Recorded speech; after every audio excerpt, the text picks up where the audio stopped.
Hey everyone, and welcome back to the channel. Today, I'm going to show you how to add a favicon to your Squarespace website. The favicon is that tiny icon that appears in your browser tab, and it's a great way to add a bit of branding to your site.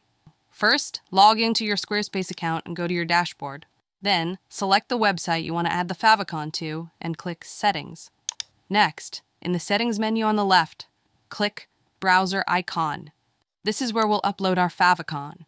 You'll see a prompt to upload your image. It should be square, ideally 300 by 300 pixels, and in a .jpg or .png format.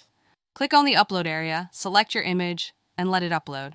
Squarespace will automatically resize it to the right dimensions.